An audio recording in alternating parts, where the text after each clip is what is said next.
pas les gens, c'est vrai que... Ce sont des évocations poétiques. Et en même temps, un travail donc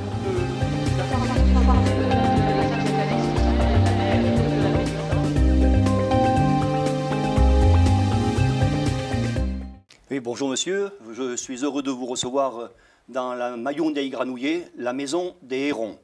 La maison des Hérons, nous avons pour devise maintenir les traditions, réunir les Villeneuvois, parler du patrimoine culturel et historique de Villeneuve-Loubet et nous essayons d'enraciner, de faire prendre la racine aux nouveaux venus de Villeneuve-Loubet en leur expliquant ce qu'était notre commune. La Maillon des Granouillers, parce qu'un granouiller n'est pas une grenouille, mais c'est un héron, le prédateur des grenouilles.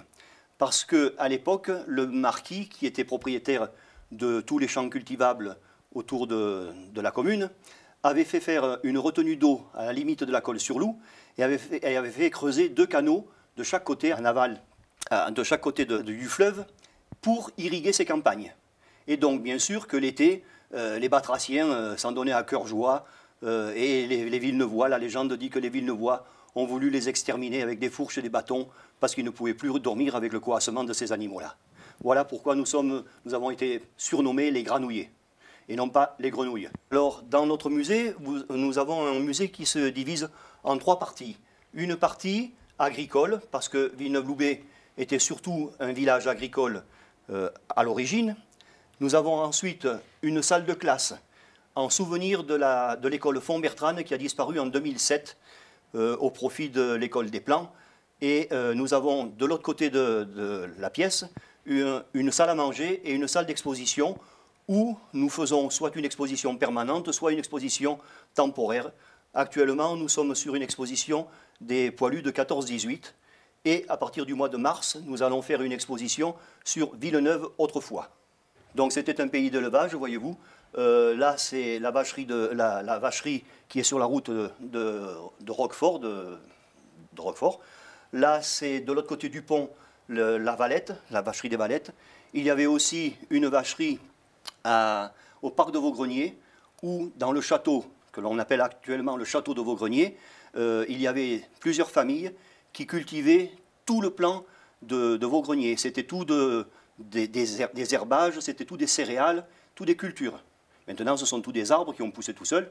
Et au milieu, il y avait une noria que nous sommes en train de participer à la rénover, à la refaire avec le conseil départemental et avec une dame, une institutrice de l'école des Morettes, Madame Juillard, qui a mis toute sa classe à chercher à potasser sur cette noria. Ensuite, bon, c'était donc de l'élevage, c'était des céréales, nous avons quelques outils, quelques harnachements d'animaux, les pots à lait.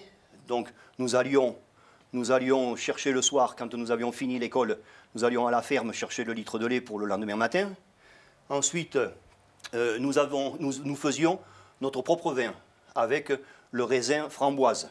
Donc nous avons fait un petit rayon avec un fouloir et des sulfateuses pour rappeler le vin. Le vin qui, paraît-il, rendait fou. Mais en fait, il rendait fou, on ne sait pas pourquoi. Si c'est parce qu'on en buvait trop ou si c'est parce que vraiment il avait un défaut. Et après, nous avons fait comme culture le tabac. Le tabac, il y en a eu jusqu'en 1958 sur la commune de Villeneuve-Loubet, principalement cultivé du côté de la médiathèque. Il y a eu aussi les fleurs à parfum, comme la menthe, comme le géranium, comme la fleur d'oranger, comme la rose de mai. Bon, la rose de mai, on en faisait peu, ça a duré jusque dans les années 1980.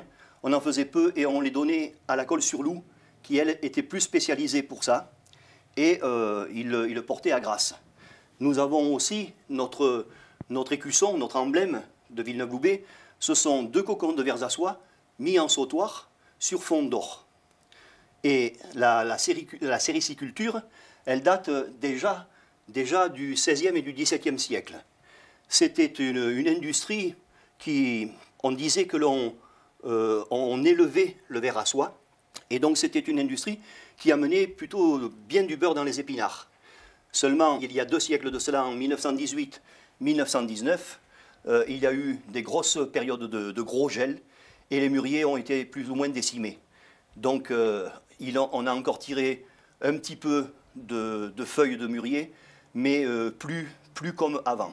Notre écusson, lui, il date de 1696. C'était un vouloir de notre roi Louis XIV. Et donc, nous avons été dans les 30 premiers à avoir un écusson. Et nous avons choisi l'écusson 2 cocons de Versailles mis en sautoir sur fond d'or. Entre les années 50 et 70, 75, c'était très très florissant pour la carotte. Villeneuve, c'était un pays de carottes, de patates nouvelles, de pommes de terre nouvelles et d'oignons blancs. La carotte, pourquoi? Parce que le fleuve Loup, lorsqu'il débordait, il faisait un peu le système du Nil, il déposait les alluvions, et lorsqu'il se retirait, la terre était toute souple, toute fine. Et la carotte, comme toutes les plantes racines, quand elles poussent bien, c'est parce qu'elles n'ont pas de pierre pour les arrêter. Et là, du coup, tellement c'était prospère, qu'un jour, pour la fête du village, c'était en 1967, pour la fête du village, au lieu d'élire Miss Villeneuve, Miss Camping, Miss Tartampion, on a élu Miss Carotte.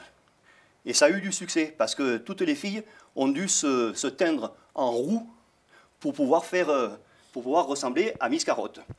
Et hélas, c'est une étrangère de Croc-de-Cagne qui a ravi le titre de reine. Elle s'appelait Mademoiselle Josiane Jaubert. Et il y a les 2 premières dauphines, c'était donc 2 de Villeneuve-Loubet, 2 filles de Villeneuve-Loubet, Martine Pellegrin et Nicole Carré. Alors, voici la deuxième pièce, la classe, l'école. L'école qui est en fait, pour se rappeler, c'est un souvenir de l'école Font-Bertrane qui est juste à côté de chez nous et qui a disparu en 2007. Elle avait vécu en 1907-1908 l'achat des terrains et les plans, et en 1909 elle a ouvert. Et en 2007, elle a disparu. Donc nous avons recréé une école avec une vraie cloche, la cloche de Font-Bertrane, il n'y en avait que 2, celle-ci c'est la première, et on a recréé cette école parce que nous avons récupéré le poêle à charbon, le bureau du maître d'école et certains objets. Donc ça rappelle à nos amis granouillés quand nous sommes allés à l'école. Il y a eu plus de 3500 élèves qui ont participé à cette école-là et nous avons fait l'année dernière une exposition avec des photos d'école. Ça a duré 1 an et demi, tant nous avions de photos. Et combien ont pris des photos, combien se sont rappelés et tout. Là, nous avons la pierre des mesures. La pierre des mesures, elle a disparu en 1972. Elle était dans la rue des mesures. En fait, c'était une pierre qui était massive, qui faisait à peu près 1 mètre de large, par 50 par 50. Et sur cette pierre-là, le contrôleur des poids et mesures venait et contrôlait les balances, les poids. Si c'était bon, il poinçonnait bon. Si c'était mauvais, il faisait des X de partout pour rénover les poids. Donc, en souvenir, parce que cette pierre, si elle avait pu parler, elle en donnait des renseignements. En souvenir, nous avons demandé à un carrier de Vence de nous faire une pierre pour faire une évocation à ce patrimoine disparu. Voilà, là nous sommes dans la 3e pièce. La 3e pièce qui est en fait une pièce à vivre. Nous avons reconstitué un petit coin cuisine, un petit coin salle à manger, avec l'ancienne lampe à crédence, comme ceci, pour ravauder ou pour manger, le poêle multifonction, les culottes de l'époque, ce n'était pas les strings, on en tirerait là des strings, et la planche pour couper le jambon, la râpe à fromage, et la mastre qui était le pétrin. On pétrissait, on faisait le pain là-dedans. C'était un coffre, et par-dessus, on travaillait la pâte. Voilà, là, la machine à coudre, le rouet, la carde, derrière vous, la carde qui nous permettait de refaire les matelas. Le matin, vous vous leviez, vous aviez un lit de 10 cm, le soir vous alliez vous coucher, il faisait 40 cm parce que le matelassier était passé, l'avait bien cardé et l'avait recousu. Ici nous avons quelques outils, une lampe de fiacre, un mortier. Ici, ce que nous appelions le câlin. Quand on disait qu'on avait la figure noire comme un câlin, c'était parce que les vitres et la lampe à huile qu'il y avait dedans avaient fumé, donc on avait le museau pareil. Et puis quelques outils médicaux. Ceci pour les lavements, ceci le manuel de la puériculture pour les jeunes filles. Ici, pareil pour les lavements, la lampe pigeon pour faire le vide dans les ventouses, et toujours le bidon de lait, les fers à repasser, le moulin à café, le plaisir des enfants quand il fallait moudre le café. Et un bahut de l'époque, avec la radio, c'était le seul objet qui nous permettait de communiquer, la radio, le service des dimanches, qui nous a été offert par une dame qui avait une grand-mère à Marseille. Elle nous a offert tout son service. Et puis les boîtes à sucre, les pots à sucre, les pots à thé, les pots à farine. Voilà. Ça, c'est le placard de la salle à manger, le bahut de la salle à manger. Une bassinoire, une chaufferette de lit. Nous mettions les braises dans cette poêle, cette forme de poêle, et on la passait dans les draps pour chauffer les draps du lit, pour les enfants. Les parents, eux, se chauffaient tout seuls. Là, nous avons une horloge style comtoise, mais elle est faite en planche de pin. Mais c'était la fortune, vu que Villeneuve, c'était un village assez pauvre. Et puis là, nous avons créé, cette année, nous avons fait une exposition pour honorer la fin de la guerre 14-18, et avec les Villeneuvois que nous avons connus, qui sont partis, qui sont revenus de la guerre de 14-18. Et cette exposition va durer jusqu'au mois de mars.